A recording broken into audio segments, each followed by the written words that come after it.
এইবার আমি সিদ্ধান্ত নিছি, চূড়ান্ত সিদ্ধান্ত, আমরা বিবাহ করে ফেলব।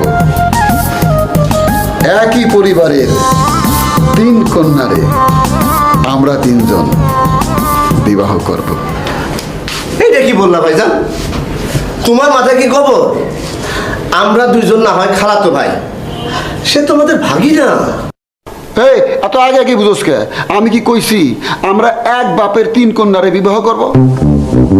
ভাগনা যারে বিবাহ করব তার একটা মা থাকতেইব, একটা খালা থাকতেইব। আমরা 2 জন মা খালারে বিবাহ করুম, আর ভাগনা বিবাহ করব কন্যারে।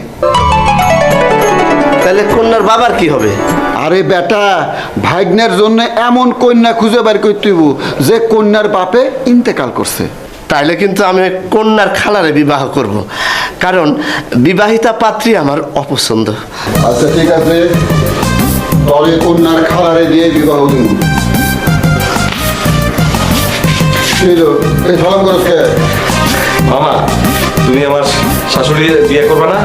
শাশুড়িকে বিয়ে করলে তো তুমি আমার শ্বশুর, তাই আগের থেকেই সালাম করলাম। আমি তো খালু শ্বশুর, আমি বাদ যাবো কি জন্য? হ্যাঁ,